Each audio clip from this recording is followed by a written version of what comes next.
Welcome everyone, I would like to show you how to change the default file type for applications on your Mac. So what this means in English is, let's say I want to open up a .mobile provision file. It can be any file extension.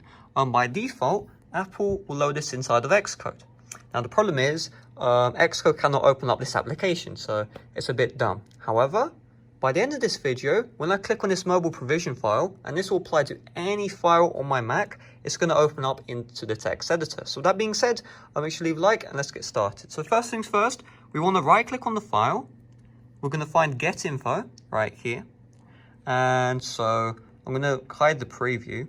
And so we see open with Xcode default. So we're going to click on this and we're going to click on other.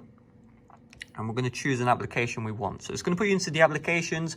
If you want to choose an app which isn't highlighted, click on enable, then all applications.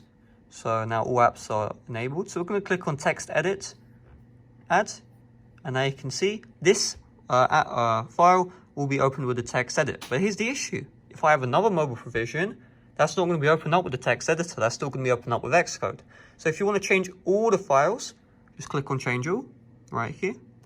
And then continue. And now every single file on your file system, which ends with .mobile provision, is now going to be opened up with text edit. So let's have a look, double click. And there we go. You can see now the mobile provision is being opened up with a text editor. So you can use it with any file type, with any extension you want, and it will apply with all files on your Mac. So hopefully this video helped you out. If you did, make sure to smash like, subscribe if you're brand new. See you guys later. Bye-bye. Also, I'm in school, so smash like, you better smash like, or I'm going to hack your school computer. Bye-bye.